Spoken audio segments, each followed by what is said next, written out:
Olá, boa noite. Boa noite, queridos amigos. Como vão? Espero que bem. Última sexta-feira do mês de julho do ano de 2020, ou diríamos do inusitado ano de 2020, né?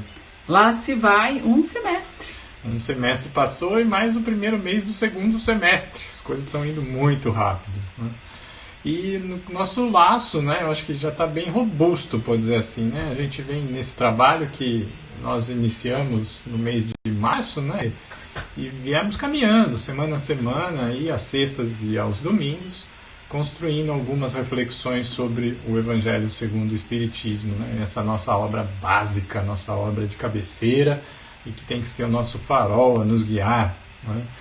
E hoje a gente vai continuar esse trabalho, mas não sem antes fazer o convite aos nossos irmãos para conosco tornar este momento um momento de iluminação interior, de evangelho, de busca da espiritualidade, né? Reservando aí um recipiente com água para você, para sua família, para que nesses momentos em que estamos estudando o evangelho possamos ser visitados pelos nossos irmãos espirituais, aqueles que cuidam da nossa segurança, cuidam da nossa saúde e bem-estar, para que nos auxiliem no trabalho de fluidificação, de remediar, né? Para que possamos receber os recursos da espiritualidade a nos amparar neste momento, né? E também, por meio da prece, elevar o pensamento até Deus, agradecendo a oportunidade da vida, agradecendo os desafios que põem à prova a nossa inteligência, a nossa criatividade, agradecendo pelas oportunidades de vida que fazem com que as nossas virtudes sejam robustecidas. Nós pedimos a proteção para que nesses instantes tenhamos o amparo dos nossos espíritos protetores, os espíritos familiares, que possam nos conduzir e orientar no estudo do Evangelho, que possamos ser claros na transmissão destas palavras aos nossos irmãos que à distância as receberão, e que possamos todos estar irmanados, cada um que acessar esse conteúdo encontre as suas próprias respostas, encontre uma motivação para a sua transformação, e de uma forma a louvar Deus, agradecendo pelas maravilhas que nos proporciona e rogando sempre a proteção e a inspiração, dizemos: Pai nosso que estais nos céus, santificado seja o vosso nome, venha a nós o vosso reino. Seja feita a vossa vontade, na terra como em toda parte. O pão nosso de cada dia dai-nos hoje, perdoa as nossas dívidas como perdoamos os nossos devedores. E não nos deixe cair em tentações, mas livra-nos do mal. E que assim seja. Assim seja. Isso aí. Bom, a nosso projeto para este final de semana é falar sobre o capítulo 6º do Evangelho segundo o Espiritismo, né? O Cristo Consolador. É um capítulo muito especial que nos traz a mensagem de Jesus direta, né? Ele coloca o Cristo como sendo o enviado de Deus a nos revelar as lições divinas, as leis de Deus, e sendo também aquele amparo, sendo aquele que nos traz a esperança, nos traz a consolação para os momentos de dúvida, para os momentos de dificuldade, né? Em especial para esta noite, em relação ao capítulo 6, nós destacamos um trecho da lição Consolador Prometido. Consolador Prometido é a análise do Kardec sobre a promessa de Jesus que nós receberíamos o Consolador, né? E ele faz uma análise bastante interessante, e ao final dessa análise, o trecho que nós destacamos, e agora vou passar para a leitura. Diz assim: assim realiza o Espiritismo o que Jesus disse do Consolador Prometido: conhecimento das coisas, que faz o homem saber de onde vem, para onde vai e por que está na terra. Lembrança dos verdadeiros princípios das leis de Deus. E consolação pela fé e pela esperança. Então aí a lição, né, a parte final da lição, onde o Kardec nos chama a atenção do Espiritismo como o Consolador Prometido.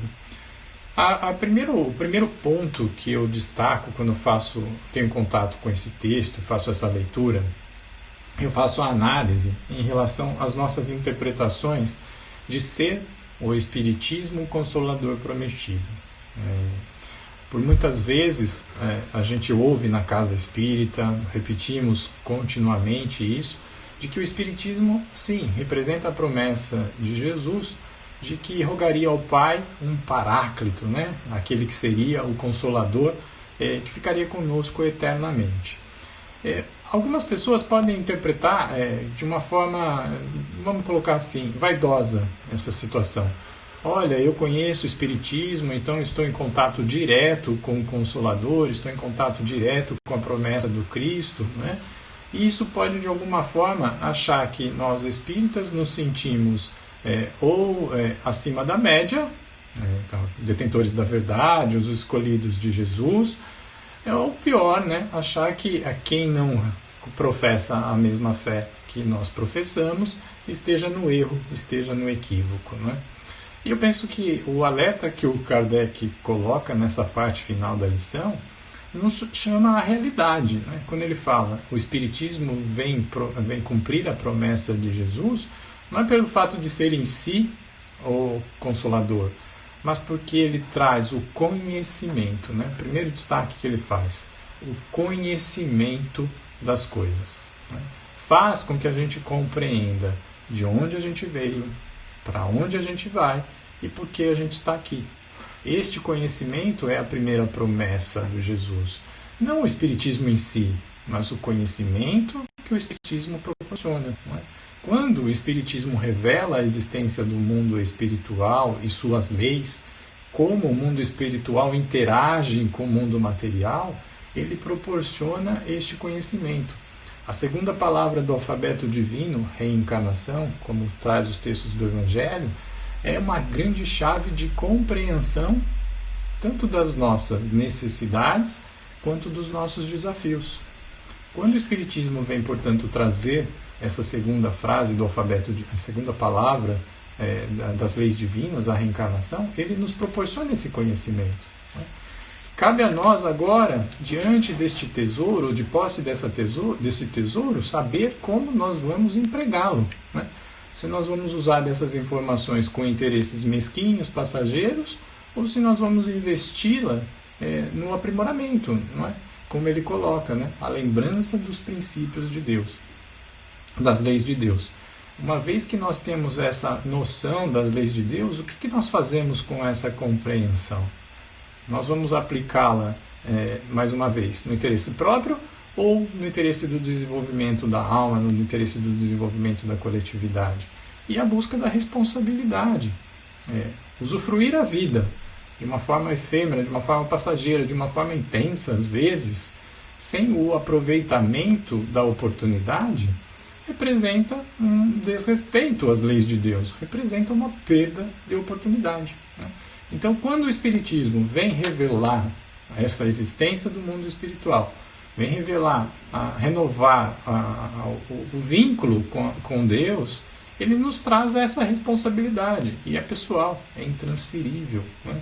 Se nós formos lembrar, quando Jesus fala, né, de rogarei ao Pai que enviará um Consolador, um Espírito Santo, um Santo Espírito, que ficará convosco eternamente, a gente sempre tem aquela visão materialista e imediatista, por assim dizer, de que ficar convosco é algo físico, né? Ficará convosco em companhia, na presença de, eternamente. Então parece que essa companhia seja igualmente material, esse Consolador fosse uma pessoa, fosse um espírito que estaria interagindo conosco eternamente, né? E me parece que no espírito de ser a função do Espiritismo trazer o conhecimento, trazer a lembrança das leis e a esperança, o consolo, esse espírito nos faz compreender que essa promessa de Jesus era que nós teríamos a oportunidade de ter a aquisição que ficaria conosco, né? Mais de uma vez, quando Jesus fala assim, olha, deposite os seus tesouros onde a traça não corrói, o ladrão não rouba e a ferrugem não corrói e a traça não come. a traça não corre, o ladrão não rouba e a ferrugem não corrói, ele estava falando em onde vamos depositar os nossos tesouros, aquisições. Né? Então, essas aquisições nos mostram a responsabilidade de cada um. Diante desses conhecimentos, nós vamos transformá-los em aquisições nossas, de uso, de repartir, de compartilhamento, ou nós vamos tê-los como apenas mais uma informação? Né? A compreensão de aquisição, de o Consolador ficar eternamente, nos mostra a responsabilidade de cada um. Né? Não delegar a um Salvador, Jesus Salvador, Kardec Salvador, Emmanuel Salvador, não. São personagens, são personalidades, são espíritos, são individualidades que cada um fez a sua escolha. E cabe a nós também fazer essa escolha, a nossa própria responsabilidade. E não esperar a atividade de um terceiro, a delegação de um terceiro, para que seja o nosso Salvador. Não. Ele é Salvador na medida em que traz o conhecimento da verdade. Mas a partir daí, a assimilação dessa verdade e a sua aplicação prática é responsabilidade sempre individual. Né? São as considerações que faço sobre o tema. Né? Nossa, eu estava te ouvindo aqui falando, né, Alain? Eu fiquei pensando, né, Jesus, quando esteve entre nós, ele deixou uma marca através da sua postura, das aquisições que ele já assim... Oi? Acumulava. Né? Já conquistou, né? Já conquistou recursos do sentimento, do pensamento e se comporta, tem uma postura. Tanto é que nós sempre nos dirigimos a Jesus como modelo e guia, mas também aquele que nos mostra qual é a postura do verdadeiro cristão, né? Como deve se comportar de forma moralmente evoluído, com uma lucidez de pensamento, com um raciocínio lógico e ético que Jesus apresentava. Então, ele é o nosso modelo e guia espiritual. E é chegado o momento que talvez Jesus já até soubesse, né, que nas leis do Pai as revelações são dadas a seus filhos de acordo com a sua maturidade, de acordo com o seu processo de capacidade mesmo de absorver novas aquisições. Se nós formos pensar que nós estamos indo para uma era do Espírito, assim como Kardec já anunciou nas suas obras, em especial a obra Gênese, quando então a gente está diante desse novo homem que começa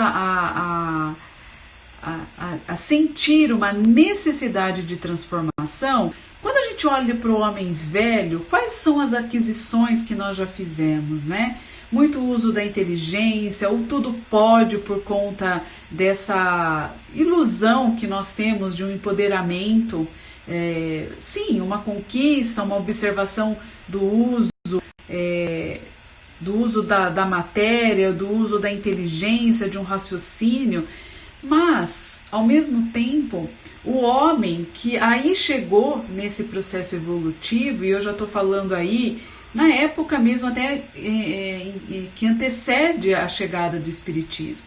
Né? O Espiritismo ele chega no momento onde o homem está iluminado pela razão, pela ciência, a observação dos fatos, muitas descobertas,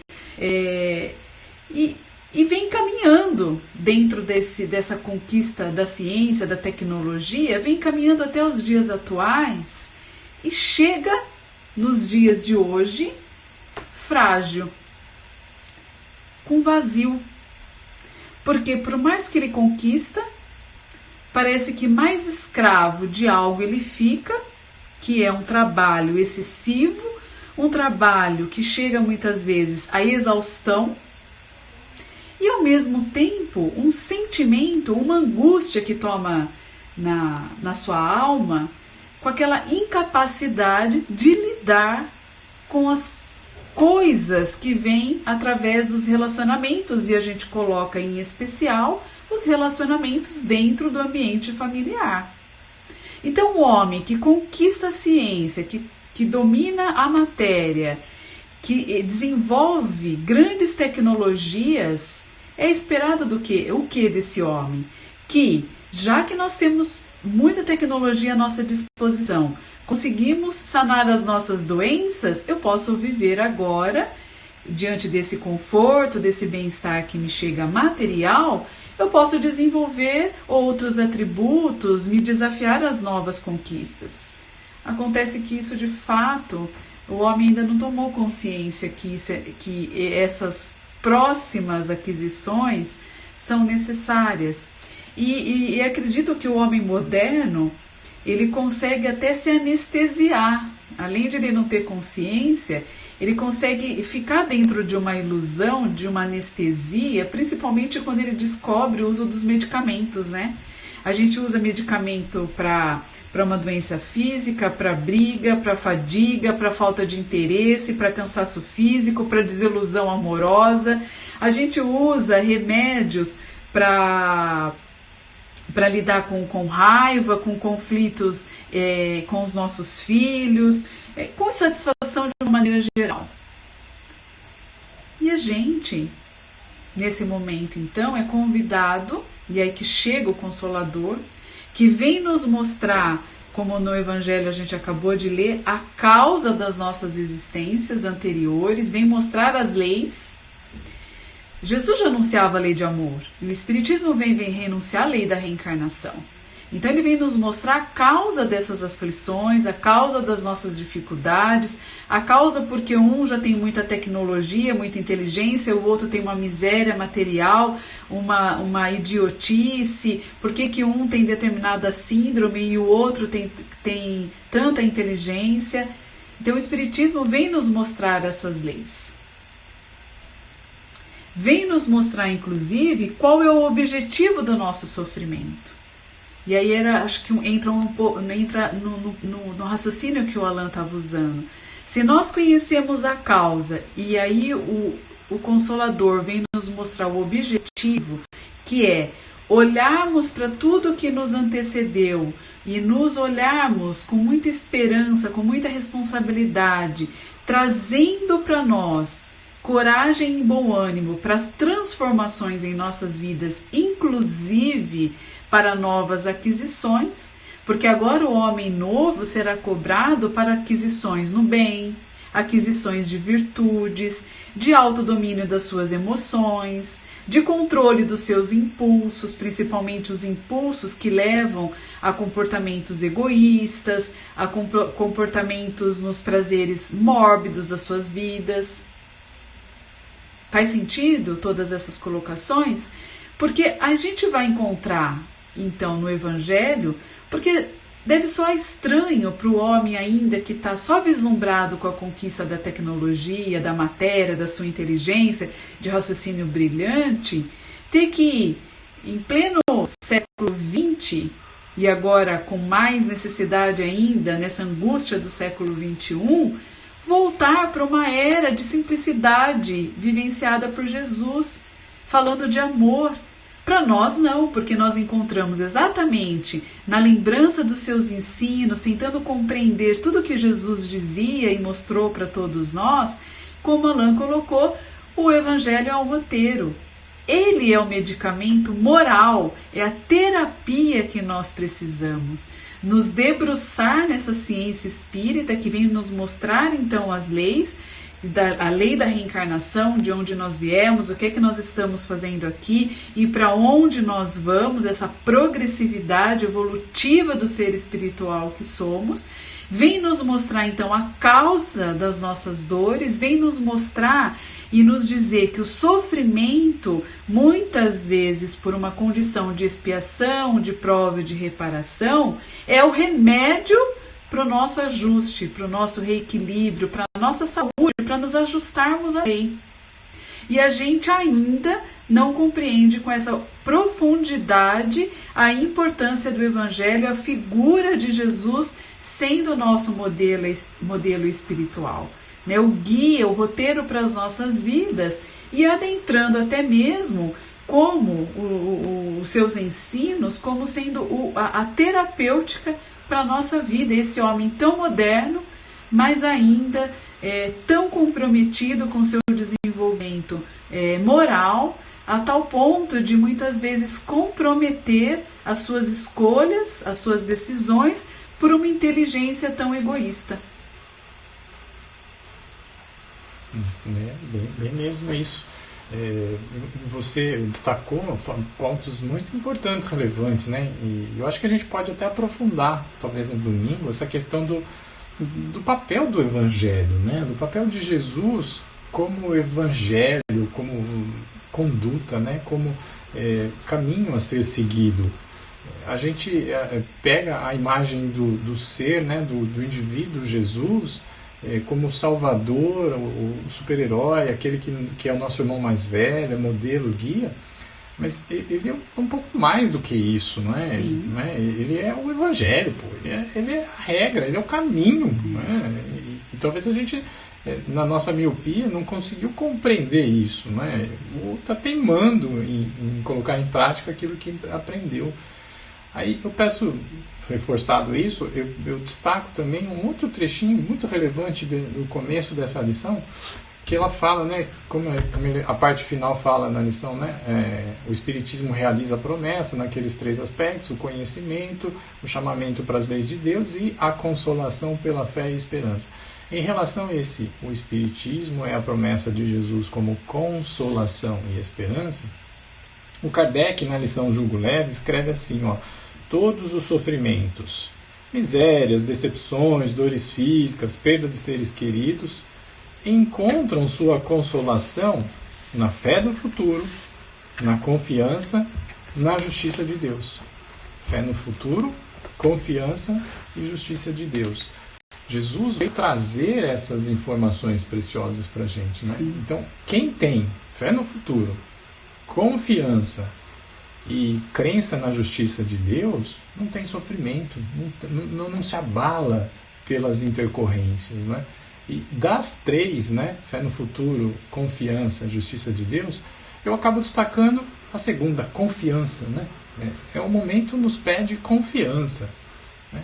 Quem que está aí conduzindo a humanidade, quem que está conduzindo a sociedade, né? Quem que está no leme dessa história toda, né?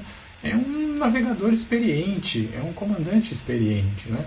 E nós, quanto confiamos nisso?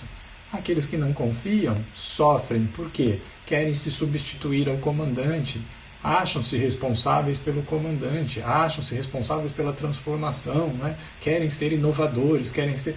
né? Ao passo que aquele que confia faz o seu papel. Eu vim para me transformar, eu vim para melhorar e possibilitar com que aqueles que me cercam também tenham os ganhos advindos disso, né? Que eu participe desse processo de evolução da sociedade. Eu não comando, eu participo. Eu acho que isso é relevante. Confiança em Deus, confiança nos seus emissários, confiança naqueles que Deus nos proporciona a cada momento da história para ser os nossos guias, gestores, né, por assim dizer. E é tão difícil temperar as emoções, né, gente, quando a gente não tem essas aquisições, né? É difícil temperar. Em situações que a gente precisa dar uma resposta, situações que nós somos pegos de surpresa, como essa que nós estamos vivendo na nossa sociedade hoje, a primeira reação, o primeiro impulso é se defender e a primeira reação é o desespero. Todos nós passamos no primeiro momento por esse desespero, por essa negação. E agora, como é que nós estamos, né? O que é que nós temos aprendido, passado esse momento de desespero, essa confiança, até mesmo no primeiro impulso, já deveríamos fazer uso desse recurso, né? Enquanto o Alain falava, só para a gente fechar, eu sei que a maioria de quem está nos ouvindo já conhece essa passagem de Chico, mas eu acho que era muito oportuna e vale a pena ser relembrada naquele momento em que ele viajava, como muitas viagens feitas por esse nosso irmão, de avião. E numa das suas viagens o avião entra em turbulência e isso causa desespero em todos. E Chico não estava isento desse sentimento de desespero, né? A sua alma se pegou naquela angústia perante a morte, que eu acho que é a primeira coisa que passa na cabeça de todos nós, né? E agora, né, o pensamento ele é muito rápido, então ele já a gente fica imaginando, né? Vamos fazer de conta que nós estamos num avião, numa situação, para aquele que não está em avião, já deve ter pego alguma situação em carro, alguma situação que a primeira resposta que vem é esse desespero. E Chico entrou nessa vibração, como todos que estavam ali desesperados, e dizia: meu Deus, eu vou morrer! Meu Deus, eu vou morrer! E nesse momento chega o seu guia espiritual e fala: Chico, se você vai morrer ou não, né? Não é essa questão que eu venho de chamar a atenção agora, né? Porque isso é um fato que todos nós temos consciência de que vai acontecer. Agora, a forma como você vai passar para o lado de lá, né, é o que me faz vir aqui até você agora. Então, se você tiver que morrer nesse momento, que morra com uma postura, que morra com uma educação, aquela educação que você tem aprendido no Evangelho de Jesus. Né? Com Jesus você tem aprendido essa educação. Então, contenha-se. Fico imaginando que diante dessa chamada, né, Chico, apesar da sua dor, deve ter respirado, deve ter contido as suas manifestações de desespero e nesse momento ter permanecido aí na vibração amorosa de Emmanuel e talvez acionando aí uma oração, né? Então, talvez o nosso impulso inicial, a nossa reação venha do nosso homem velho, das nossas construções do passado. Mas agora com um novo conhecimento, como enche o nosso ser de esperança, de alegria, de bom ânimo, de muita confiança, para que diante dessas situações a gente não dê vexame. São reflexões, né? Para a gente trazer para a nossa intimidade e tentar avaliar onde é que nós estamos aí, para ver os nossos próximos passos nas conquistas do nosso espírito. Morra com dignidade. Morra com dignidade. Com educação, né? Vamos então encerrar? Nós vamos encerrar então pedindo para aqueles que não separaram a sua água, se tiver um tempinho, corre lá, pega o seu copinho de água para que nesses instantes finais ela também possa ser fluidificada, assim como nós temos esse ensino, né? Já que nós estamos falando aí do Espiritismo vir trazer verdades, hoje a ciência sabe o poder da transformação da água quando ela é imbuída, né, por sentimentos, por vibrações amorosas, e o nosso pedido feito com muita confiança no Pai, que nos envolverá com seus benfeitores, trazendo o remédio salutar, sutil, do plano superior, e que possa usar então do meio, do veículo da água, como um condutor, né, dessa energia que vem da espiritualidade mais sutil, passando pela essa matéria água, chegando até o nosso corpo, talvez não, respondendo à nossa necessidade de bem-estar físico ou do bem-estar moral, do bem-estar emocional, espiritual. Cada um fará o seu pedido então, né? Eu e o Alan vamos nos despedir também desse grupo que nos acompanha às sextas-feiras. A partir da semana que vem, novos trabalhadores farão as palestras. E então a gente, com muita alegria, né, faz desse momento um momento de passar, né, ao outro também essa oportunidade de estar com aqueles que acompanham o YouTube, o Portal da Luz, via então internet. Vamos então para a nossa prece final?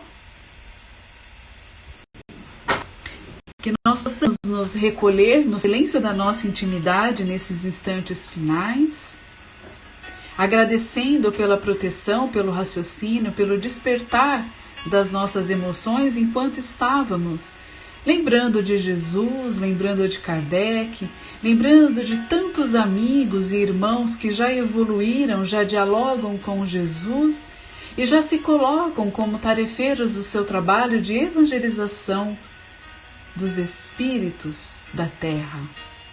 Que trabalho bonito, meus irmãos! vocês servindo ao Cristo, nessa tarefa tão nobre do despertar agora das nossas consciências de que somos seres espirituais numa prova da carne.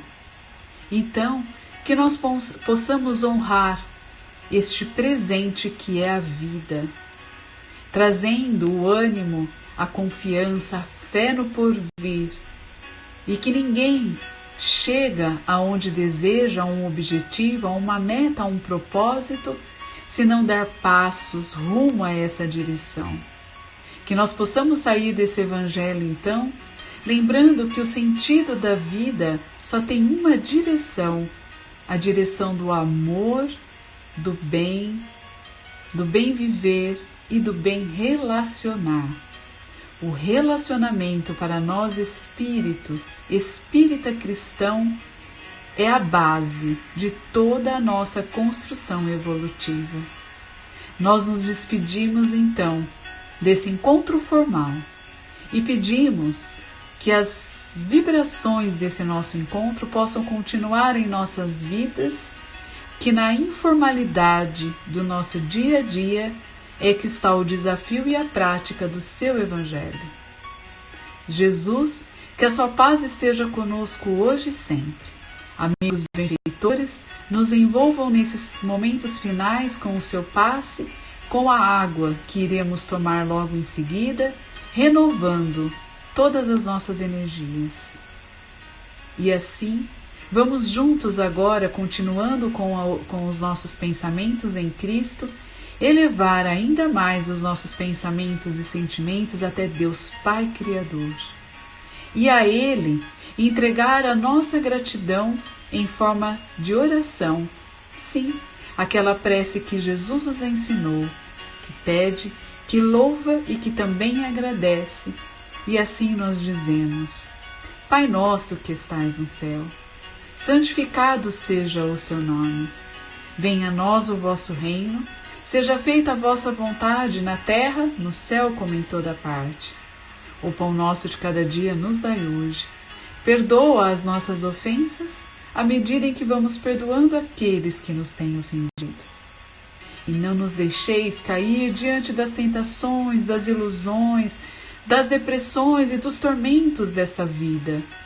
Tudo passa, e nós que somos passageiros nessa vida, na eternidade do Espírito, vamos olhar como observadores profundos desta oportunidade divina de sermos melhores.